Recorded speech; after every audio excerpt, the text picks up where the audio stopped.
αναγγείλω τους χορούς και λίγα λόγια για το Αγκίστρι. Τοπική αλβανίτικη χορή και χορή από Ήπειρο.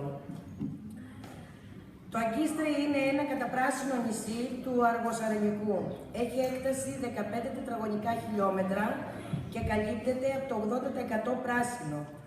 Το φασκόμηλο, το σκήνο και το πεύκο δένουν με το απέραντο γαλάζιο και δημιουργούν μία εικόνα μαγευτική από την πρώτη στιγμή που το πλοίο προσεγγίζει το λιμάνι του νησιού. Είναι μία ψηφίδα στο ψηφιδωτό που συνθέτουν η Επίδαυρος, η Κόρινθος, η Αίγινα και η Αττική. Το έδαφος είναι γεμάτο από ίχνη ζωής από διάφορες εποχές, προϊστορική, αρχαϊκή, κλασική. Η αρχαία ονομασία του νησιού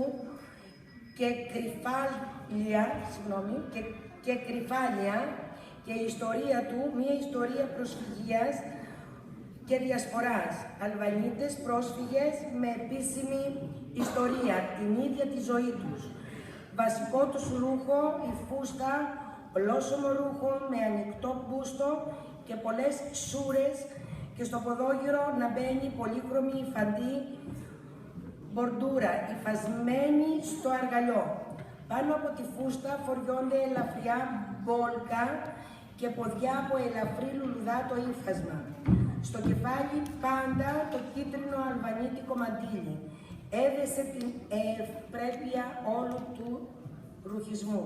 Το χορευτικό τμήμα του Δήμου Αγκιστρίου ιδρύθηκε το 2012 μετά από την προτροπή της Προέδρου Δημοτικού Συμβούλου Όλγα Πουγά και της χοροδιδασκάλου Χατζηθεοδόρου Πέπης, όπου είναι υπεύθυνη για το αντάμωμα φίλων της παράδοσης και το φεστιβάλ παραδοσιακών χορών στο Αργοσαρονικό. Το χορευτικό συμμετέχει σε διάφορες εκδηλώσεις τοπικές της Αίγινας και του Πειραιά.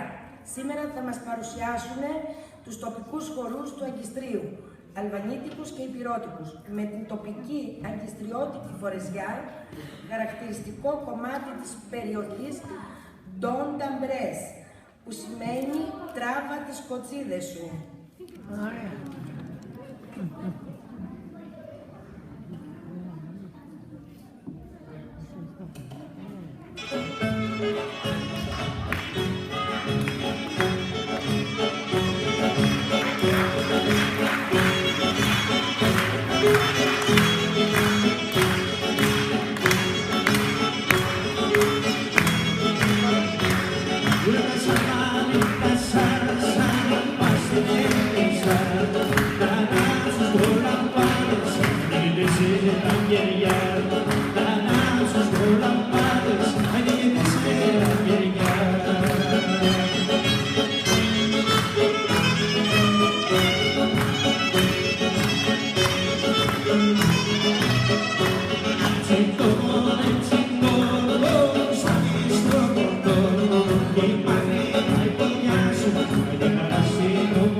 Μας κάνεις το πεκάνο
με γέρασε και μια μικρή κοντούλα και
Moji koci tebe rakonje, si to budne zbosere.